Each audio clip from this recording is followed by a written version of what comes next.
Assalamualaikum warahmatullahi wabarakatuh. Welcome to BSR 257. Alright, review building maintenance So ini adalah untuk kelas saya. So last week kita dah ada some discussion. I think we had some introductory punya process lah to go through with the cost plan dan sebagainya. So before kita start, just a couple of things lah. I just want to put a reminder. First of all, please go to UFuture and sign your attendance. Okay, untuk kelas ODL macam you all, saya buka the slot untuk sign UFuture ni for 6 hours. I take note that there will be a lot of challenges dan sebagainya. So, but I think within the 6 hours tu, you all boleh orang kata apa, fulfill lah, sign up the attendance properly. Okay, and then entrance survey jangan lupa. Okay.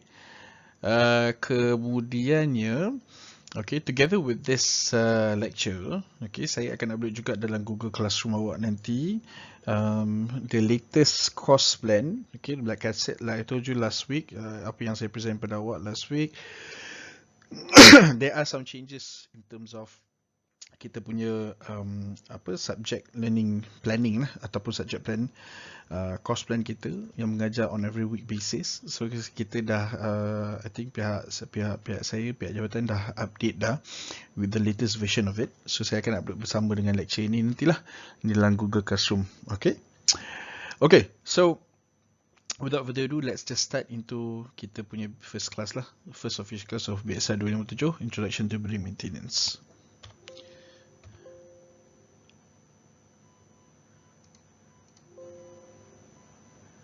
Okay, so untuk subjek ini, especially for this particular week lah, okay, what we're going to be exploring is throughout this class of us, throughout our class ni kita akan di-exposekan ataupun we'll be sharing, okay, between us the definition of what is actually building maintenance, and then siapa personnel ataupun stakeholders yang terlibat bila kita bercakap pasal building maintenance. And then we will touch a bit on the international standard practices that is being referred ataupun being practices lah di peringkat, sama ada di peringkat private sectors ataupun di peringkat government. Okay, so bila kita bercakap pasal professional punya practices, there's always a reference guide. So bila kita kata reference guide, macam you all di part 4 ni, saya rasa you all dah diketengahkan dengan pelbagai jenis standards yang ada available di out there.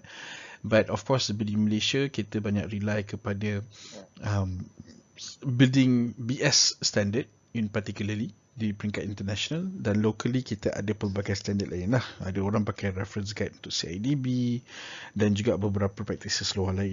But it goes back to, you know, what is your understanding and what is your requirement according to your project contract dan sebagainya. Kebanyakannya macam contoh, kalau awak mungkin terlibat dengan projek yang melibatkan tender kerajaan contohnya, so di standard you need to follow standard yang diketekankan ataupun diketengahkan oleh pihak JKR, okay, for example. So it would depend, whatever you punya scope of service, okay, you punya service levels agreement dan sebagainya will depends on what kind of paradigm ataupun contextual dalam kontrak yang specify secara detail. Okay, so kita kena follow yang tu. Alright, and then at the end of the sector, you will be able to categorize, you know, various type of building maintenance and what is the specific characteristic yang membezakan setiap satu daripada how it differs between one another, and then the ability for you to understand the basic concept of building maintenance program as a whole. Bila kita kata program, setiap bangunan ada building maintenance program dia sendiri, depending kepada keperluan bangunan tu, depending on the types and functionality and operational of that particular building. So dengan boleh kata, yes, there will be certain bangunan yang dia building maintenance process atau program dia is a bit general, but there are also building maintenance program yang lebih specific. So that would depends lah on bangunan. Contohnya macam contoh hospital, lab, sensitive lab, data centers dan sebagainya. So itu semua adalah memerlukan different perspective ataupun different practices. Okay. Alright. So Again, macam saya cakap tadi, macam kita di sini kita gunakan British Standard. So based on British Standard 3811/1984, it is described the definitive of building maintenance adalah the combination of all technical and associated administrative action. Okay, so combination of segala technical dan juga urusan pentadbiran atau tindakan pentadbiran. Okay, intended to retain or restore an item. Okay, to make sure that it can perform as it required function. Okay, so umumnya apa sahaja bangunan pun, okay, dia sebagai to allow it to function as a proper asset, kita kena make sure that dia boleh beroperasi dengan betul. Okay, so this is the critical part of it, to make sure that it goes and survive ataupun it has the capability to survive in actual lifespan. Kita kena make sure that dia ada maintenance program. You imagine that something yang tidak termaintain. You imagine aircon kat rumah lah contohnya, ataupun kipas kat rumah awak. You know, awak tak pernah service dia, tak pernah maintain, tak pernah lap dan sebagainya. Lama-lama accumulated all those debris, dust dan habuk dan sebagainya. So over time, kalau kata you tak maintain, it will deteriorate the performance of the building the electrical appliances, betul tak? You know, kipas tu mungkin akan menjadi lebih susah untuk beroperasi dengan betul. Lama-lama daripada elok dia berpusing laju, dia dah tak boleh pusing laju, dia pusing slow, dan lama-lama dia akan berhenti because of all the mechanical unit is not being serviced dan sebagainya. So of course, dari segi rupa luarannya, daripada elok warna putih kipas tu contohnya, mungkin dah jadi warna hitam. So this is part and parcel of what is actually building maintenance all about. Okay?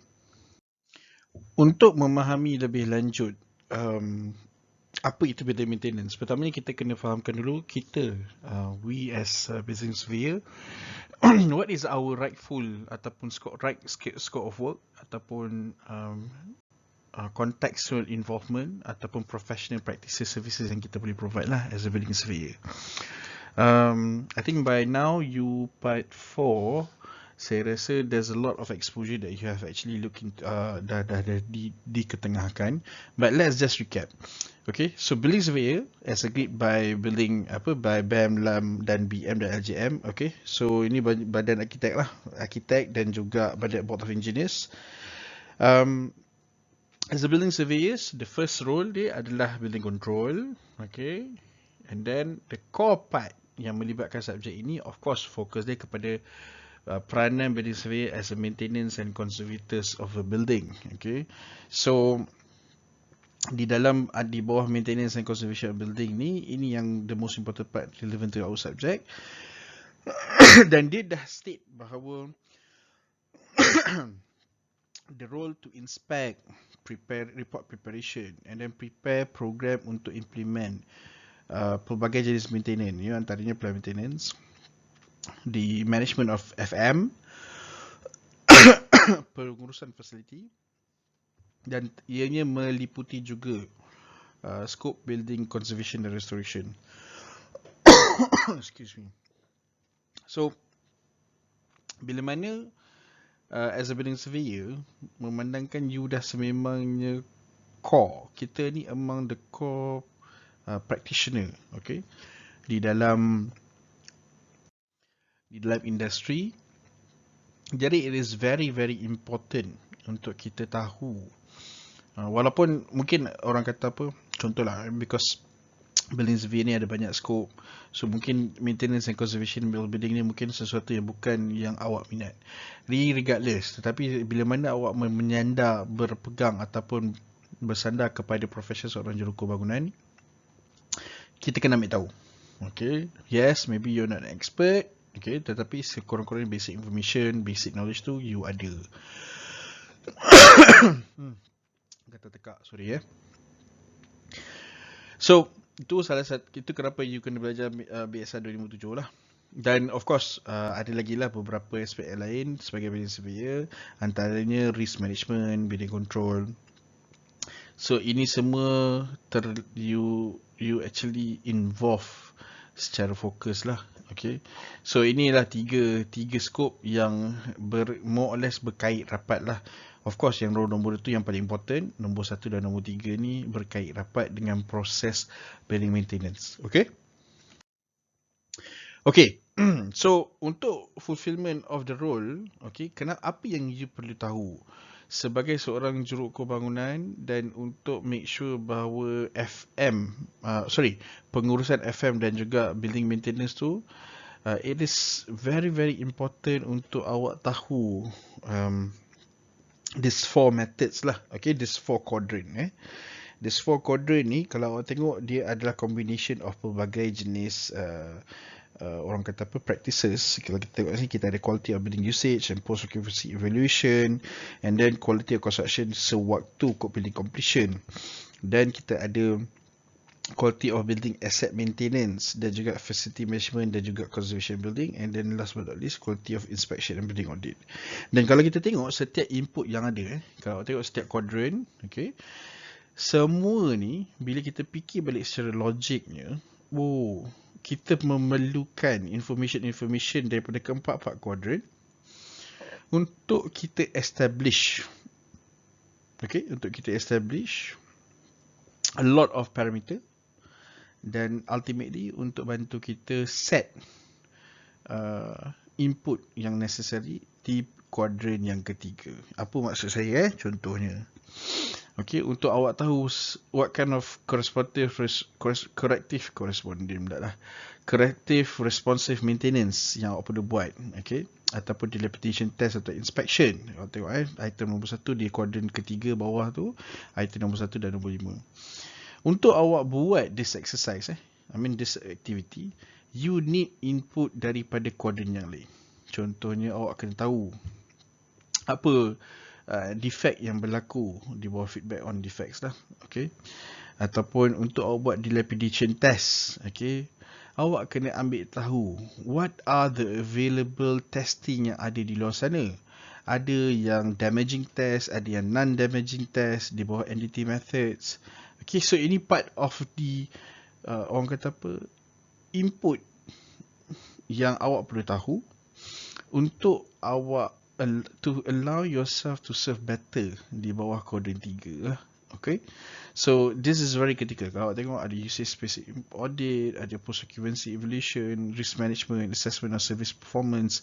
Ini semua adalah necessary input untuk awak tahu what the problem and the issues that you are facing, and how you nak react against it, dan how you nak propose a new solution, ataupun how you want to plan against such issues lah. Okay, dan kalau kita tengok ke sini, ada macam-macam lah input dia dan sebagainya, you boleh baca lah sendiri.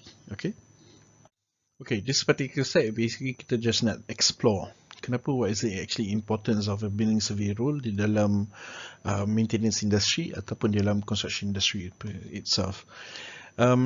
If you look at this particular table, you boleh tengok what type of service, okay, what, okay, kita gunakan element of 4W1H lah untuk menjawab, so dalam kes ni 3W, untuk menjawab this questions lah. What type of service, when the service needed, why service of BS is needed, and how can a BS contribute in some way. So di dalam detail aspects of what, okay, di bawah konteks of building control and building completion inspection, kita boleh nampak there's a different element lah secara umumnya bilik BS, how BS contributing to the industry, but focusedly bila kita bercakap berkenaan maintenance industry, okay, kita tengok kepada item nombor 2 di mana this is the specific main focus. Alright, kita boleh tengok that when the service is needed, building in design process, kebiasaannya BS comes into picture, at the very starts of the design process to give feedbacks and ideas, what are the possible input yang kita perlu consider, designer need to consider semasa proses berlaku, designing process. Mainly, macam contohnya kalau kita beri relate, the capability to visualize during maintenance is very important. Contoh yang paling mudah, sometimes designer mungkin terlepas pandang, okay, di dalam keasyikan ataupun di trends to to design such orang kata apa aesthetic punya features ataupun nak design yang secantik-cantiknya, kadang-kadang dia terlupa the practicality of maintaining one system. So accessibility untuk maintain, contohnya kebolehan untuk sistem itu di-maintain dan sebagainya perlu diambil kira untuk identify, contohnya access point, tempat-tempat macam mana ataupun ruangan mana yang sesuai untuk kita create access point untuk kita buat maintenance. Sebab pernah berlaku di mana bangunan cantik didesign tetapi terlupa aspek maintenance, menyebabkan bila dah siap terpaksa dibuat alteration ataupun terpaksa di orang kata apa di temper design tersebut. Contohnya dah buat cantik ceiling, tapi ceiling tu tak ada langsung akses untuk you buat maintenance, you buat wiring lampu dan sebagainya tak ada, menyebabkan you terpaksa potong pula ceiling tu di at later stage, semata-mata untuk memudahkan ataupun memberi practicality di dalam proses maintenance tu dibuat. Okay, tu contoh yang ada lah yang paling mudah. Dan kita ada the understanding towards building dilapidation dan macam mana defect dan juga deterioration tu berlaku. So ini skop yang utama lah di bawah building surveyor. To date, building surveyor is the only pakar yang diberikan pendedahan khusus berkenaan defect-defect yang berlaku dalam bangunan. So this will help to promote and cultivate maintenance culture in further detail, especially untuk bangunan-bangunan yang mungkin dah lebih berumur lah, okay, yang dah masuk fasa yang sangat memerlukan maintenance itu dibuat dengan betul dan rapi. And then macam mana kita boleh, we as building surveyors can actually put a detailed contribution towards it. Okay, kita lah because the capability for us to understand how dilapidation tu berlaku, it will help to give orang kata apa the necessary input towards macam mana a program, preventive program patut dibuat, predictive maintenance itu sepatutnya dirancang dengan rapi, frekuensinya, kuantitinya. So dan apa necessary equipment tools yang diperlukan untuk address this maintenance punya exercise. And ultimately, to a certain extent, you have the capability to see ataupun to advise and whether such method of rectification ataupun DIY teknik yang ada tu bersesuaian atau tidak untuk that particular maintenance punya exercise lah. Okay, so you akan nampak lagi detail lah as we go along this particular topic.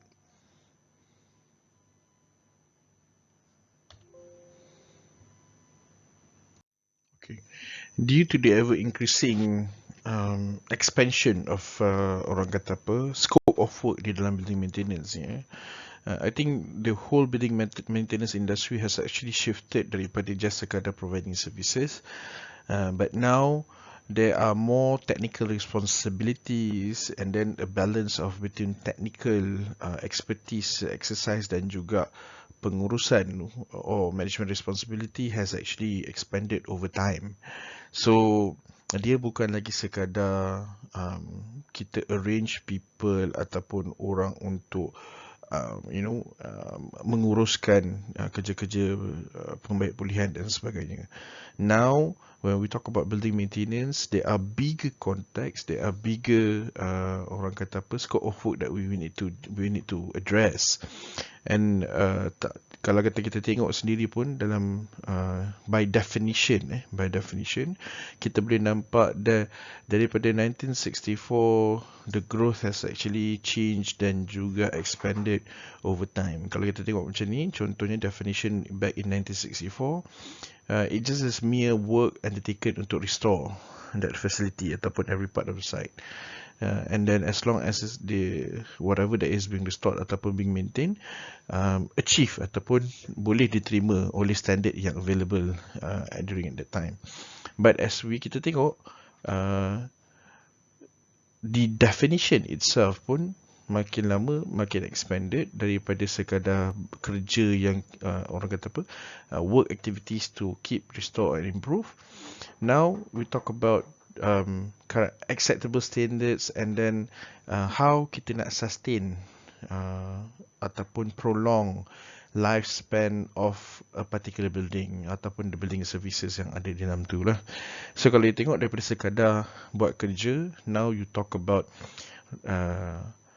restore and improving, and then it grows into how to make it sustainable, in the sense that to last longer, okay, and to provide more value of the building.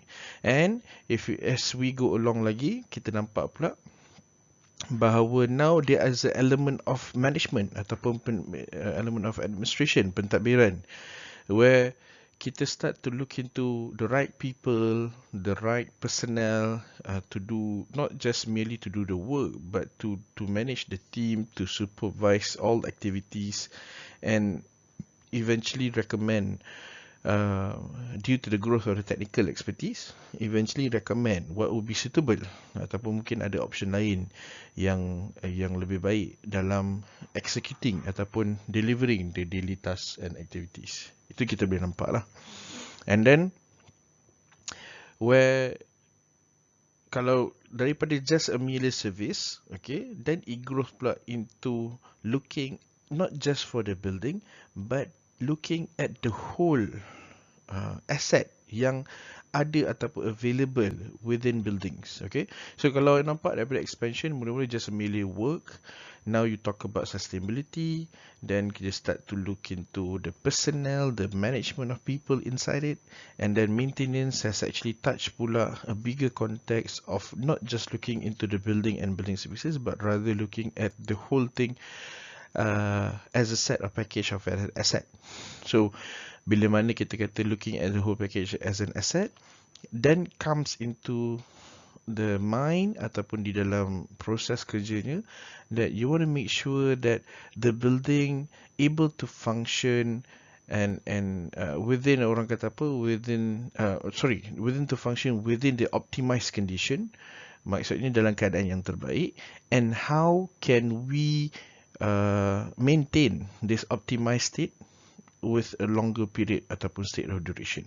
So you boleh nampak this is the growth of building maintenance. It's no longer just simply doing works ataupun doing repair works, but rather there's a lot of other element that embedded and come into it. So it makes the whole industry orang kata lebih holistic, lebih orang kata apa, comprehensive. Okay, so this is something yang why we wanted to highlight that this is a very important matter lah. And we as a building surveyor comes into picture as the right expertise, with the right exposure, with the right understanding to manage this and to lead this industry further. Okay, alright. So kita go a bit more detail. Okay, now kita touch on, when we talk about building maintenance, there are various types of maintenance being executed, okay, throughout our maintenance program. Okay, kalau kita tengok kat sini, ini adalah some of the contoh yang ada lah. Alright, so kita tengok there's a condition-based maintenance, there's a corrective maintenance, plan, predictive, preventive, proactive, reliability, and value-driven.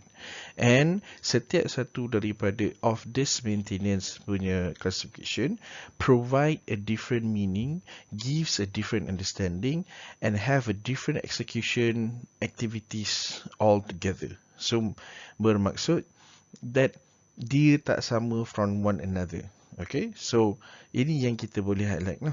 Alright, so apa beza setiap satu? So condition based maintenance is basically bila kita execute the maintenance based on keperluan specific asset, okay, ataupun keperluan services itu. Alright, so from time to time basically kita monitor, contohlah kata cold water system, okay, so daripada time to time ada certain komponen cold water system tu memerlukan condition based maintenance. Okay, bila masa kata condition based maintenance, maksudnya mungkin the parts supposed to last, maybe 10 years or more. Jadi from time to time kita do monitoring to a certain extent.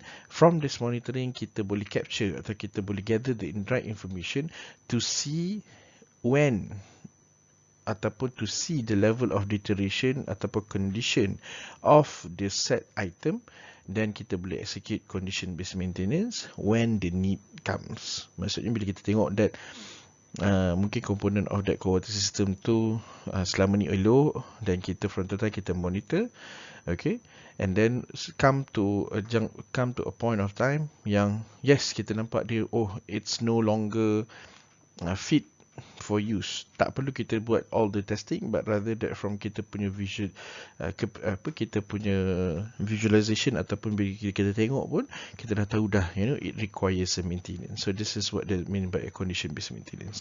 And then kita ada corrective maintenance. Okay, so corrective maintenance ni pula adalah apabila a set of item ataupun an asset has come to a state that it has failed from its supposed activities, okay, from its activities, maksudnya dah rosak lah. So bila dah rosak baru kita betulkan. So ini maksudnya corrective maintenance, okay. So you come and maintain it when it has failed or it dah worn out lah. Alright, and then kita ada planned maintenance. Basically planned maintenance is satu service maintenance yang kita set and plan on time, prior to time, and then maybe usually it involve specific ataupun specialist vendor. Contoh planned maintenance yang paling common adalah servicing aircon servicing.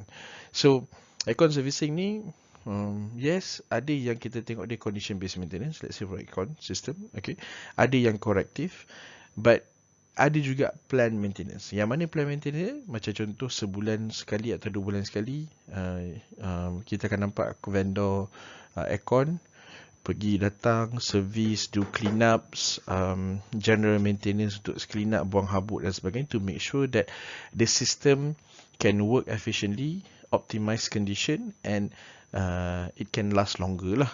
Dan selalunya kalau kita tengok kadang-kadang ni, kalau kita tak buat planned maintenance, kita boleh rasa that aircon tu kurang sejuk, and then bila dia dah kurang sejuk, then it will consume more energy because of dia ada orang kata apa, loading ataupun habuk-habuk yang mengganggu dia untuk beroperasi dengan betul.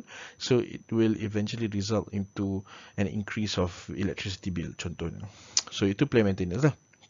Okay, and then kita ada predictive maintenance. Okay, predictive maintenance is basically a maintenance activity that kita plan ataupun kita predict in advance. Okay, kita predict bila dia sepatutnya di maintain.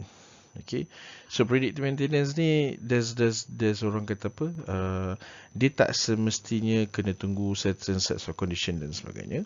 So kita just make sure that kita tahu bahawa daripada kita punya supervision, daripada kita punya monitoring, daily monitoring, kita boleh expect that contohnya a set of item mungkin perlu di maintain in 2 weeks time. Not now, not today, not this week, but rather that 2 week time. So kita set into kita punya work program predictive maintenance. Ataupun bila kita buat an annual maintenance program, kita dah set predictive maintenance tu, macam contoh satu set item tu perlu di maintain 6 months, every 6 months contohnya. Okay, mungkin cooling tower ke contohnya yang memerlukan ni, ataupun AHU unit dalam centralized system punya centralized ecosystem. So kita boleh insert this preventive maintenance, okay, untuk make sure that predictive maintenance. So kita boleh ensure that dia should be performed before time lah. Then kita ada preventive maintenance. Basically preventive maintenance is the maintenance that you do to prevent faulty ataupun error lah. Kita nak prevent daripada sistem tu ataupun equipment tu daripada fail. Kita tak nak make sure that they can last longer. So kita execute preventive maintenance. Dan kita ada proactive maintenance. Basically proactive maintenance is a maintenance activity that kita execute based on the goal to stabilize sistem tu punya performance. Okay, mungkin contoh mungkin sistem yang ada tu ataupun spare part yang ada tu is not readily available. Contoh ada lift system yang kita susah nak dapat dia punya spare part. Jadi macam mana kita nak prepare ourselves bila mana kita tak ada that accessible spare part, so kita kena look into proactive maintenance. Kita kena tengok apa cara terbaik untuk kita assist that we can actually provide a good active a good orang kata apa strategy untuk kita make sure that this leaf can actually survive longer, and kita boleh predict bila barang tu nak sampai dan sebagainya. So sementara tunggu barang sampai, kita kena look into proactive maintenance strategy lah. Itu salah satu daripada. And then kita ada reliability centered maintenance. Basically is a process yang mana kita execute the maintenance activity based on the user requirement, okay, keperluan dan sebagainya.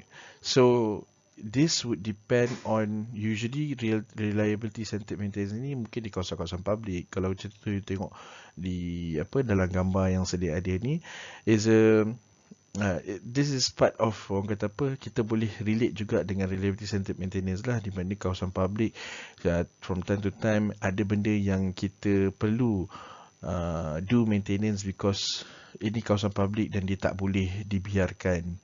So kita kena ada prompt action. Contohnya jalan accessibility ataupun pintu automatic door yang problematic. So ini semua kita kena make sure that it's always functioning supaya dia tak inhibit ataupun tak menyusahkan user yang ada lah. Okay, so itu yang satunya. And then the last, kita ada value driven maintenance. Okay, so kebiasaannya value driven maintenance ni adalah satu understanding ataupun metodologi dalam maintenance activity yang kita assess dan kita nak make sure, contoh barang tu mungkin barang yang paling mahal yang ada. Jadi kita nak kena make sure that dia tak cepat rosak. So it is a value driven maintenance. Ataupun barang itu memberikan impact yang sangat besar kepada user. Contohnya mungkin data center. Okay, firefighting system dalam data center. Kalau kata tiba-tiba ada problem, you tak buat proper maintenance of whatever safety system contohnya, it may cause the whole orang kata apa, building ataupun asset yang dalam tu jeopardize, okay, at risk. So kita drive, kita appreciate the value of the function of that asset, okay, and then kita make sure that the maintenance is being done promptly lah. So itu yang paling common yang ada. Alright. So yang ni sekejap saya just tekan dulu. Terlupa pula dia ada apa.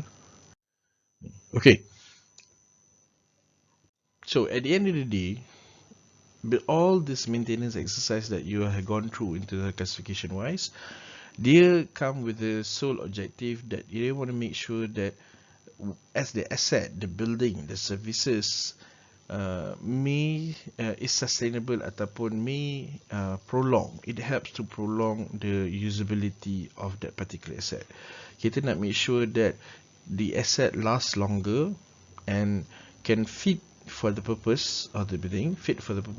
Lah. Contohnya, kalau dia data center, dia boleh service ataupun dia boleh function as a data center for the best time ataupun for the best duration yang dia boleh lah.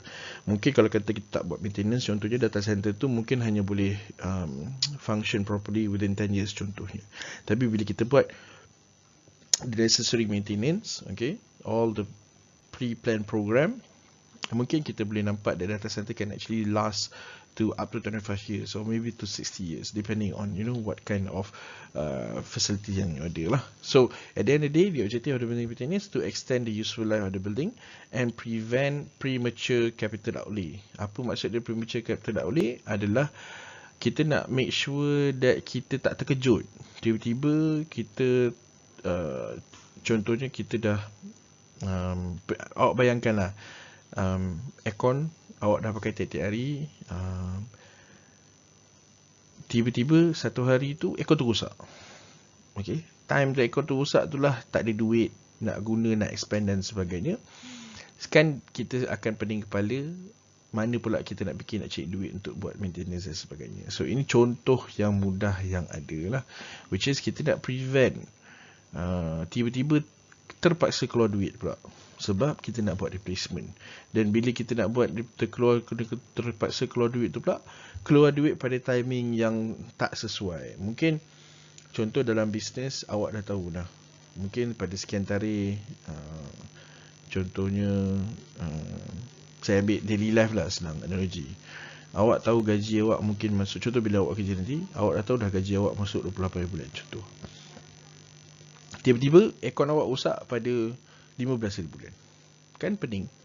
Nak kena tunggu dulu, nak kena tunggu ada duit dulu dan sebagainya. Okay. So, basically, preventing premature capital outlay ni, kita tak nak dalam organisation kita kena keluar duit pada waktu yang tak sepatutnya. Okay. But nonetheless, sometimes sebenarnya kita plan. Okay. When the time comes, if memang ada keperluan kita kena keluar, then kita kena keluar duit lah. Alright. And then kita nak satisfy lender ataupun insurer requirement. Okay. So lender ni maksudnya orang yang memberikan pinjaman kewangan ataupun financing. So they want to make sure that kita boleh provide safe, secure, efficient working environment.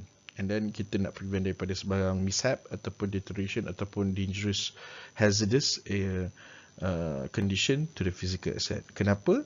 Because logically, bila you pergi buat financing untuk dapatkan an asset, contohnya awak pergi buat loan untuk buat rumah, untuk buat bina rumah ataupun beli rumah lah. Selagi mana awak tak habis bayar hutang tu, aset tu adalah aset yang awak berkongsi dengan pihak bank, haknya. Betul? Sebab awak bayar hutang, awak ambil loan, selagi tak habis bayar, belumlah jadi sepenuhnya milik awak. Okay, jadi bank-bank ni mestilah nakkan orang kata apa, guarantee that dia stakeholders yang terlibat, tetap pemegang taruh yang terlibat within the asset. Tetapi kalau kata asset tu problem, contohnya terbakar ataupun deteriorate sampai tak boleh guna, dia lah kerugian. Jadi building maintenance ni will help untuk bantu financiers macam ni to have a better, orang kata apa, risk exposure lah. Alright.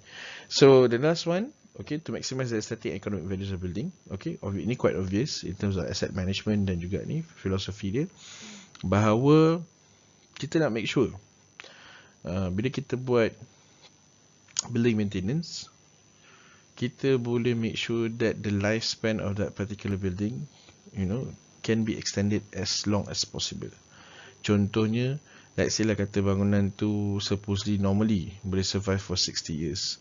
Okay, perhaps kalau you tak buat maintenance, it may survive only up to 30-40 years contohnya. Ataupun mungkin if you do your maintenance with well executed program dan sebagainya, maybe the building can last more than 60 years. So that's the logical idea behind the objective of doing building maintenance work. So more or less the objective kita dah discuss. Now kita look into the benefit. So obviously bila kita buat sesuatu, kita nak gain the benefit out of it. So dalam case ni, in the form of building maintenance, the benefit that we are eyeing for atau we are aiming for, kita should understand that there are short term or long term. Okay, so some people which say short term, medium term and long term. So kita boleh tengok lah in such manner. Dan both short term dan long term ini, okay, dia existed ataupun it can be reflected in both the physical condition, financial punya status ataupun financial punya structure, ataupun even human resources punya area di dalam building maintenance itu sendiri. So itu some of dia punya benefit yang kita kena look into. And to discuss it further, okay, maintenance help to preserve the physical characteristics of building. So ini quite common lah. Basically this is quite a common understanding where you kena faham. Like I said just now, okay, the analogy, kalau you tak maintain such building, awak tengok contoh gambar tu dalam gambar tu. Imagine that you do not execute any maintenance at all. Okay, mungkin over 5 years time, awak takkan nampak dinding tu warna putih pun. It will start be corroded with all this moss dan sebagainya. There's no such maintenance being done, dan lama-lama building tu akan nampak deteriorate. Okay, so you as a user ataupun awak as either you as a user, whether be it awak ni owner of the building ke, partial pemilik daripada sebagai daripada banyak rumah-rumah yang ada tu ke, apa perasaan awak when you look at, you know, your asset looking very deteriorated, looking like a slum, okay? So it will hurt not just you, tetapi the overall value of the building. You as a the physical pun nampak tak cantik. You as a financial wise, you have actually invested in that property. Now the property looks so sluggish and looks so bad, and they will lose its value. Siapa nak beli rumah yang nampak usang dan sebagainya? And ultimately, in terms of human resources dan sebagainya, of course, it will require more cost to be expended ataupun to be spent. Expenses will be higher if you tak buat this maintenance exercise from day one. Rather than, let's say, you tunggulah lepas 2-3 tahun dah berkeladak dan sebagainya, all the system have problematic, baru you nak execute maintenance, it will be a bit costly lah in terms of financial wise dan juga human resource punya expenditure untuk you make sure that it is functioning properly. So itu dia punya general idea. So it helps, maintenance itself helps to limit ataupun to lower down future maintenance costs, like I mentioned just now, and then kita nak reduce downtime lah ataupun breakdowns. Okay, downtime. Bayangkan if you tak maintain, you duduk high rise, dah lah bila tak maintain, asyik manjang rosak, asyik kerja you sendiri pun nak kena asyik naik tangga dan sebagainya. Kalau rumah tingkat 1 tak apa, bayangkan kalau rumah tingkat 9, tingkat 10, okay, so it will definitely, you know, being a waste of time, then waste of effort, energy dan sebagainya. Okay, and then when we do this maintenance, you know, it helps to improve higher productivity. You know, you provide conducive environment for people to produce. You know, nampak cantik, well thought, well maintained. So it reflects with the mood. It helps in reducing, orang kata apa, negative punya vibe and aura di dalam satu building. And obviously when you have all this exercise, you know, you execute your maintenance exercise properly, less wastage of material, and then obviously improve organisation sales revenue in terms of business punya decision making lah. Okay, so you boleh tambah pendapatan company because you execute properly. Kenapa tambah pendapatan company? Because when you service building maintenance punya industry, cost effective management adalah satu benda kritikal. Bila you manage your cost properly, you boleh reduce wastage, you boleh reduce overspending, and ultimately all of this reduction, okay, saya kata reduction bukan kerekut lah, not to the level of you being kerekut, semua nak cut dan sebagainya, but ultimately it will help to improve organisation sales revenue and profit. Okay, so the improved condition of the building gives positive effect to the user. Ini yang macam saya cakap lah. Okay, macam saya explain tadi, you pergi kerja, you masuk building yang proper, building yang well maintained, lift pun elok dan sebagainya, everything. So it really helps in improving orang kata apa, working spirit, working morale, customer image, PR, public relation. Orang akan nampak your public image is very good because you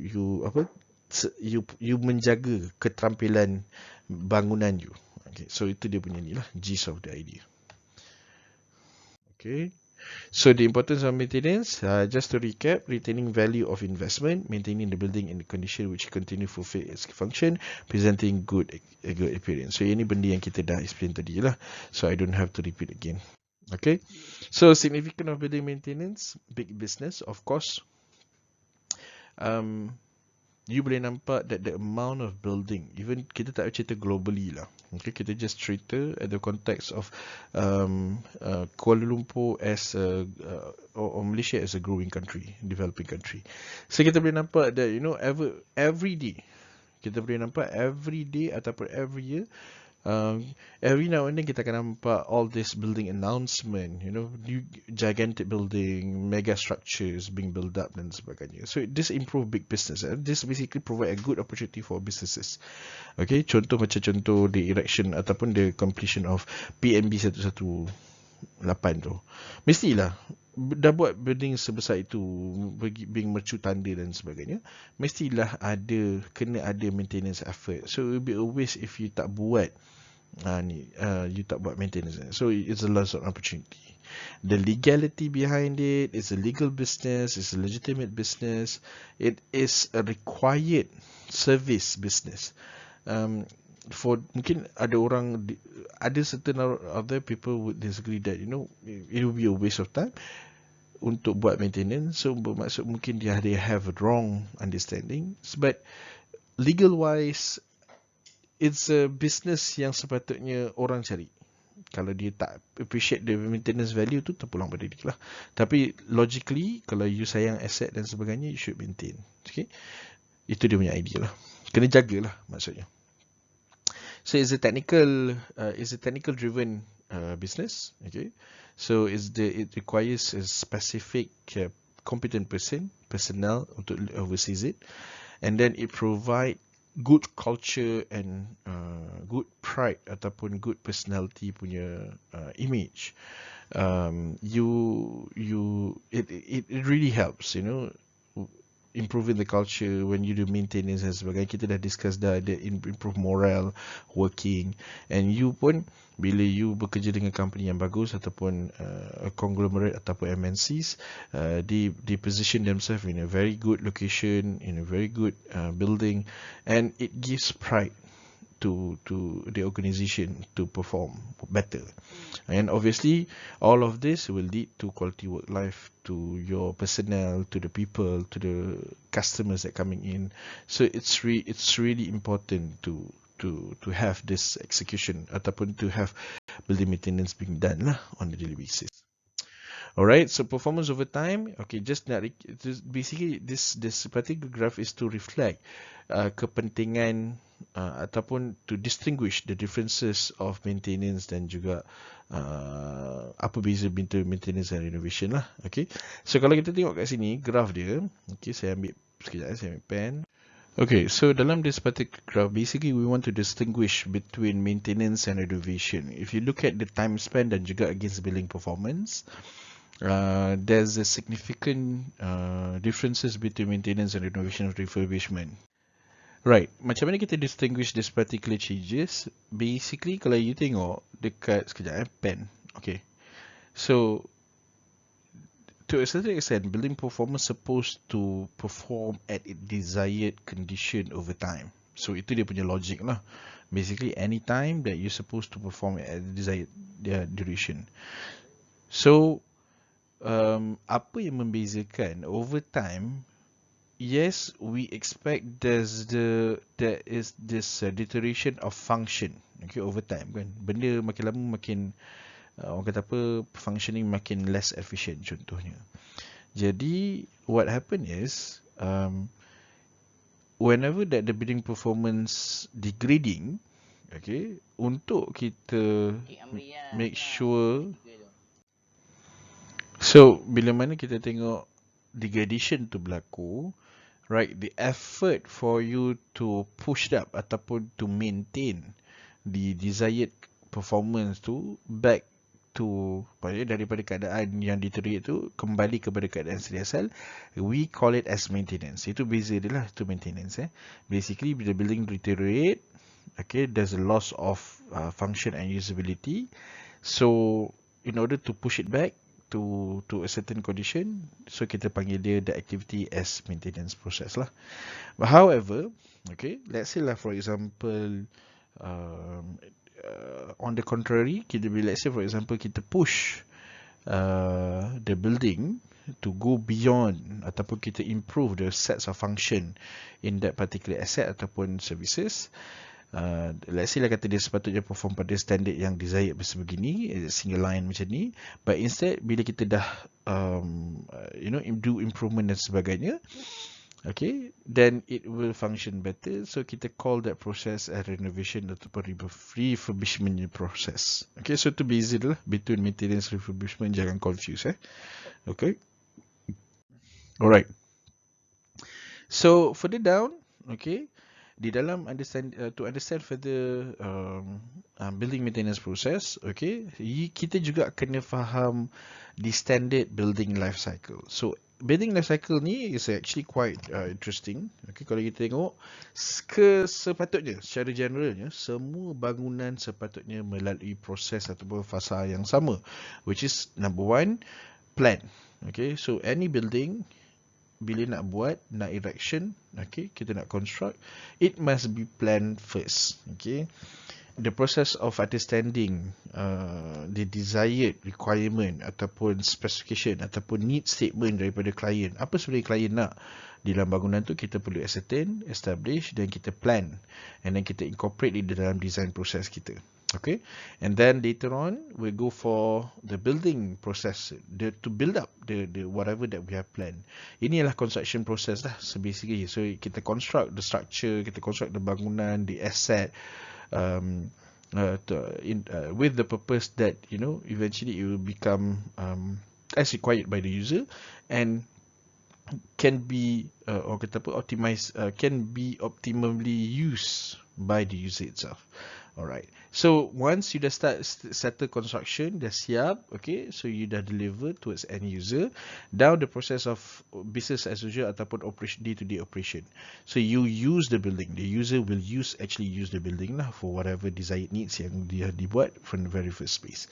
So inilah kita tengok proses dia akan berulang, okay, kita akan guna, use dan sebagainya, okay, for a certain time span, then eventually it will come to a phase where bila you dah guna, benda you dah guna akan melalui proses deterioration, okay, so then comes the process of maintaining. So maintaining is basically, you know, macam mana kita bincang lah, there's a lot of maintaining process, yang planned, yang unplanned, yang preventive, dan predictive, and so on and so forth. So this is where kita execute all the annual maintenance program usage untuk kita make sure that the building stays optimized and provide, and orang kata apa, can expand the usability longer.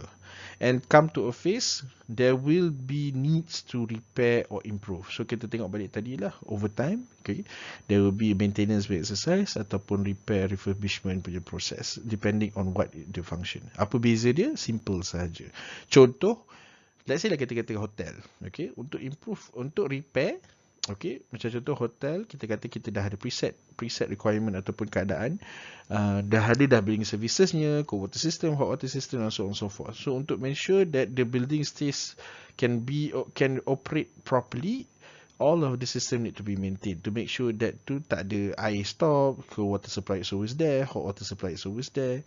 So you need to make sure that business activity day-to-day basis is fully fulfilled. Okay, however, let's say lah kata hotel tu decide when they wanted to do an improvement. So mungkin sebelum ni dia tak ada swimming pool contohnya. Then the management of the hotel decide, let's go through an improvement process, let's do a renovation. Kita include an infinity pool contohnya. Infinity pool, kalau tak tahu pergi Google, okay, apa tu infinity pool. You letak swimming pool. Okay, letak swimming pool, nama dia infinity pool. Then bukan sahaja because of the pool tu has actually make it livelier, okay, mungkin activity makin bertambah, you know, there's more interesting activity to be done, but rather it helps to attract new user ataupun new customers yang tak pernah datang pun hotel tu sebelum tu, tetapi because of orang cerita ataupun dia viral yang ada swimming pool baru contohnya yang cantik, instagramable dan sebagainya, okay, so people start to come and willing to pay for the service, dan juga, you know, it creates new businesses for the hotel. So itu contoh beza antara repair dan improve lah, okay, and eventually all of this process you need to always muhasabah diri, okay, building pun perlu muhasabah diri. So jadinya there's a learning process behind it. Okay, you need to understand and improve from time to time. What you do less, what you should do less, what you should do more, apa yang you patut buat, apa yang you patut always buat, apa yang you patut tinggalkan. So it's all, this is are all part of the processes within the building life cycle. Alright. So type and maintenance tadi kita dah go through. So ini basically the structure lah. Okay, macam mana hierarchy structure of type of maintenance. Tadi kita tengok classification dan sebagainya kan. So this is more or less lebih kurang.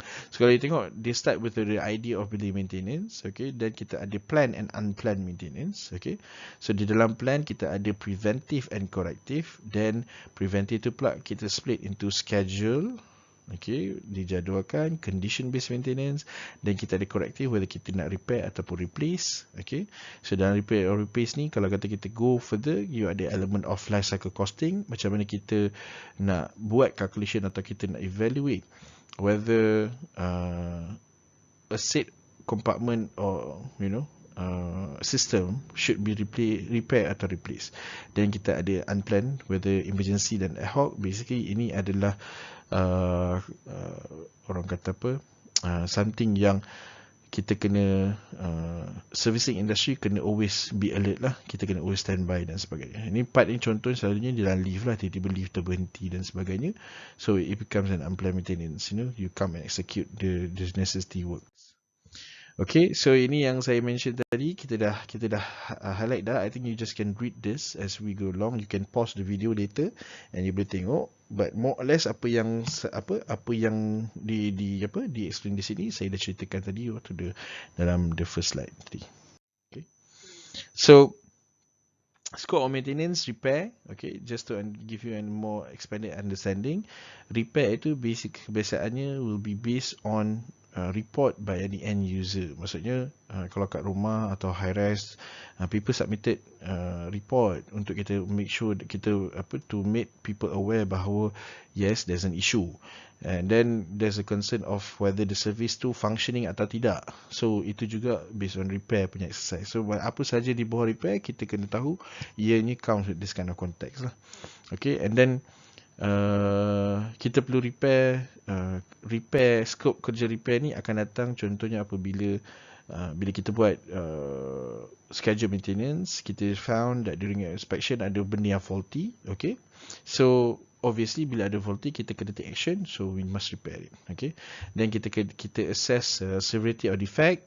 Okay, usually sometimes bila kita buat round check, kita buat inspection, kita jumpa defect baru yang sebelum ni mungkin ada, mungkin tak ada, ataupun dah ada tapi now it has deteriorated ataupun it become a bigger problem.